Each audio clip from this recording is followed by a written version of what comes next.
কেমন আছো? ভালো আছি। তুমি কেমন তোমার আছো? সাথে হ্যাঁ ভালো আছি।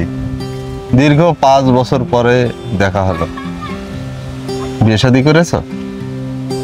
না, বিয়ে করিনি। এখানে দাঁড়ায় থেকে কথা বললে লোকে নানান ধরনের কথা বলতে পারে। চলো, এই যে টাইম পাস রেস্টুরেন্ট আছে, নতুন হয়েছে, ওইখানে যেয়ে আমরা বসে একটু কথা বলি। এটা আবার কবে হলো? হ্যাঁ, এই তো নতুন হয়েছে। চলো ভিতরে চলো, তোমার ভাবি আছে, আসো। তোমার আব্বু আম্মু সুস্থ আছে? হ্যাঁ, আলহামদুলিল্লাহ সবাই ভালো এবং সুস্থ আছে। আর তোমার বয়ফ্রেন্ড গুলো? বয়ফ্রেন্ড গুলো মানে? আমার কতগুলো বয়ফ্রেন্ড? না, সেটা তো থাকতেই পারে, কারণ আমার সাথে রিলেশন থাকাকালীন তোমার তো অনেকগুলো বয়ফ্রেন্ড ছিল। অনেকগুলো বলতে কি বলতে চাচ্ছ তুমি? না থাক, চলো ভিতরে যা।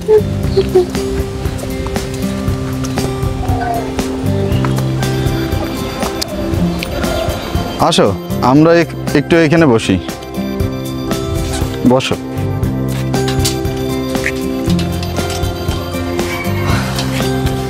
তোমার একটা নতুন মানুষের সাথে পরিচয় করাই দিই। কে সে? আসলেই বুঝতে পারবা। তারপর বলো, কেমন দিনকাল কাটাচ্ছে? যাচ্ছে কোনো রকম। সঙ্গে বাচ্চা আছে তো, মনে হয় একটু আসতে দেরি হচ্ছে আনিকার। তারপরে বাড়িতে কেমন কাটছে দিনকাল, বা বয়ফ্রেন্ডরা কেমন আছে? তারপরে হচ্ছে বিয়ে শাদী করবা কবে? বাড়িতে তো কেউ আমাকে দেখতেই পারে না দুই চোখে। সব সময় কথা শুনতে হয় উঠতে বসতে। আর বয়ফ্রেন্ড,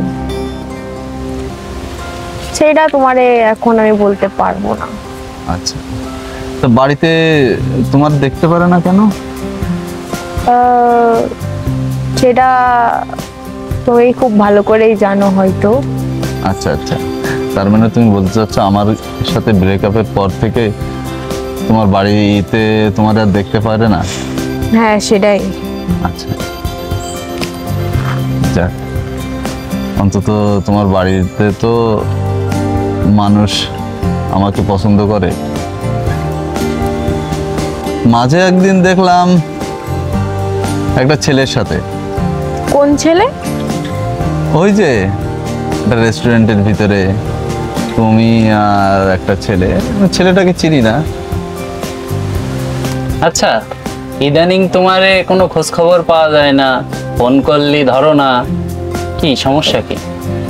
আরে কাজ কাম নিয়ে বিজি থাকি, জানোই তো। আব্বু মারা যাওয়ার পর থেকে ফ্যামিলির সব দায়িত্ব আমার উপরে। এখন তো ফ্যামিলিকে দেখতে হবে, তাই না?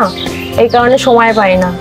ঠিক আছে, ফ্যামিলির দায়িত্ব নেওয়া লাগবে, এটা যেমন সত্যি। তখন একটা রিলেশনে থাকলে তার বিষয়ে তো কোনো রেসপন্সিবিলিটি থাকে।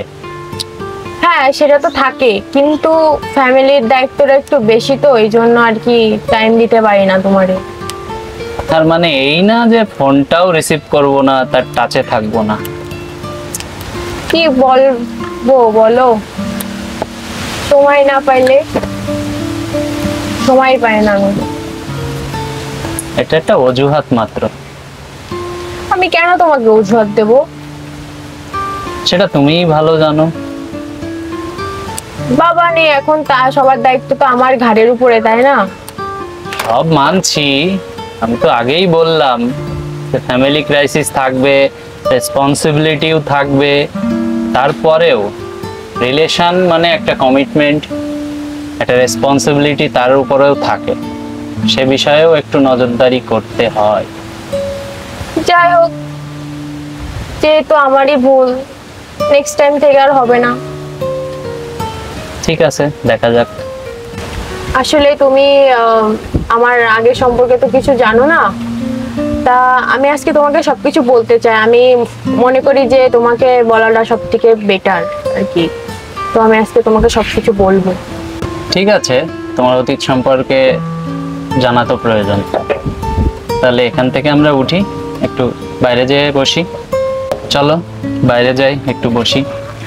চলো।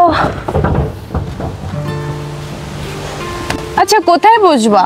এখানেই বসি। ভিতরে তো অনেক গরম, এখানে অনেক বাতাস আছে। ঠিক আছে, বসো। বসো।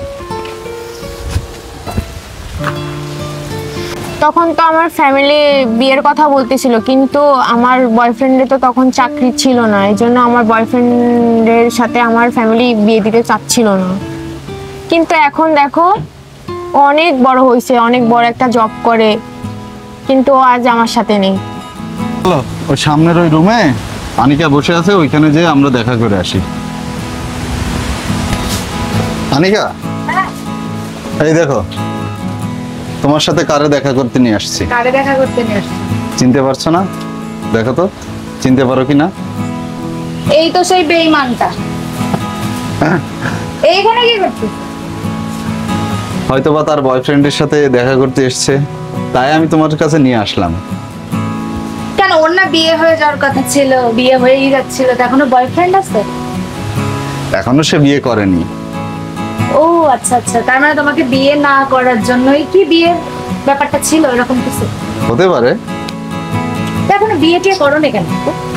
তোমার তো বিয়ে হয়ে যাওয়ার কথা ছিল আরো 1 বছর আগে। বিয়ে করা উচিত ছিল, এতদিন তো বাচ্চা কাচ্চা হয়ে যাওয়ার কথা, মানে কথা ছিল আর কি, কিন্তু এখনো যে হলো না। আচ্ছা boyfriend নেই বাদ দাও, বলছি তুমি কিছু অর্ডার করেছো? হ্যাঁ দিয়েছি, আসতেছে। আচ্ছা, ঠিক জানতাম আছে। না, আমরা তো আমাদের দুজনের জন্য দিচ্ছি, ওর জন্য তো দেওয়া হয় না। থাক, সে তার বয়ফ্রেন্ডের সাথেই খাবে। হ্যাঁ ওটাই আর কি। হ্যাঁ আচ্ছা ঠিক আছে, তাহলে দেখা সাক্ষাৎ হয়ে গেল। তুমি এখন তুমি তো বললা না এটা তোমার কি হয়। এখনো বুঝতে পারো? এখনো বুঝতে পারছো না? তুমি ভালো থাকো, তোমার বয়ফ্রেন্ড হয়তো বা তোমার জন্য অপেক্ষা করছে, তুমি যাও এখন। হ্যাঁ, আমরা একটু আমাদের সময়টা স্পেন্ড করি, যেহেতু টাইম পাস রেস্টুরেন্টে আসছি, একটু টাইম পাস করবো। তুমি বিয়ে করেছো? হ্যাঁ, আমাদের একটা বাচ্চাও আছে, বাচ্চাটা মনে হয় নিচে খেলা করছে, দেখবে, ওখানে গেলে দেখতে পাবে।